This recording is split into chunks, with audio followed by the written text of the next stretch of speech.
On s'intéresse ce soir à la conférence internationale sur la migration qui s'est ouverte ce mercredi à la faculté des sciences juridiques, économiques et sociales de l'université Mohamed V de Rabat. L'événement se poursuit jusqu'à samedi. De nombreux pays et organisations internationales participent à cette 10e édition. Zoom sur l'événement avec Driss Liazami, président du CCME, le Conseil de la communauté marocaine à l'étranger. Il est en direct avec nous depuis Rabat. Bonsoir et bienvenue. Bonsoir, merci de votre invitation. Bienvenue. D'abord, quels sont les thèmes abordés par les chercheurs dans cette conférence internationale sur la migration ? Écoutez, il y a plus de 350 contributions scientifiques durant cette conférence qui se tient, il faut le rappeler, pour la première fois dans un pays du Sud, dans un pays africain. 350 contributions, plus de 50 pays participants, des dizaines d'universités, de centres de recherche.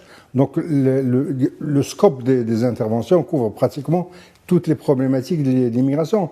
Ce qui m'a particulièrement noté, c'est de nombreuses contributions sur la Covid et l'immigration, des éclairages sur la situation dans de nombreux pays, comme par exemple le Mexique, la Turquie, la Chine, l'Inde, donc l'immigration sud-sud, pas simplement l'immigration du sud au nord, et puis des thématiques comme le genre, comme les jeunes, comme aussi les processus d'intégration dans les différentes sociétés.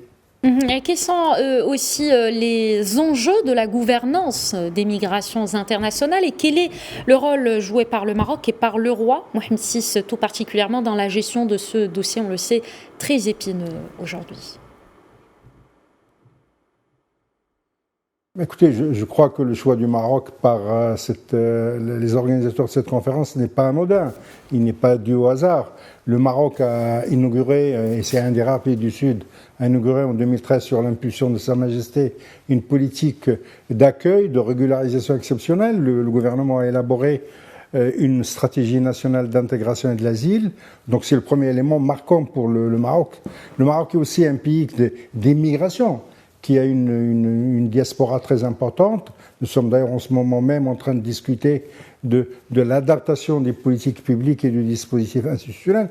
Mais surtout, le Maroc a accueilli la conférence de Marrakech, qui a adopté en 2018 le pacte mondial pour l'immigration sûre, ordonnée et régulière, qui est le premier texte d'orientation pour savoir comment les pays peuvent coopérer au niveau international. Et aussi, Sa Majesté le Roi a été désigné par l'Union africaine comme le leader de l'Afrique sur les questions migratoires et il a proposé un agenda africain sur cette question. Il faut rappeler simplement d'un mot pour les téléspectateurs que 4 migrants africains sur 5 immigrent d'un pays africain vers un autre pays africain.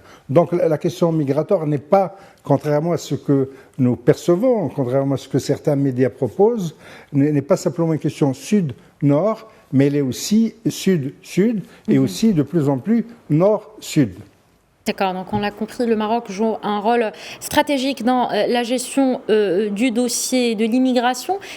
Comment voyez-vous l'avenir du Maroc aujourd'hui, justement, vous l'avez dit, en tant que pays de départ, mais aussi d'arrivée, Driss Liazami? Écoutez, je pense que, la politique migratoire marocaine, qui doit être évaluée régulièrement, a ces deux aspects, et concernant les diasporas marocaines et concernant les migrants sur notre territoire. Un des enjeux principaux, me semble-t-il, c'est celui aujourd'hui de la concurrence mondiale pour la captation des compétences. Il y a une lutte acharnée au niveau international pour capter les compétences, et donc le Maroc, qui a déjà réalisé un certain nombre de pas dans cette direction, doit renforcer et sa réflexion et son action dans ce domaine. Il doit se situer au niveau international pour bénéficier de compétences marocaines ou d'origine marocaine pour les deuxième et troisième générations, mais aussi attirer des compétences internationales sur son territoire pour accompagner son développement. Voilà, parfait. Cela rejoint justement les orientations du roi Mohamed VI élaborées dans le dernier discours prononcé par le souverain. Merci beaucoup, Driss Liazami, président du CCME, le Conseil de la communauté marocaine à l'étranger. Merci encore une fois pour cet éclairage. Merci.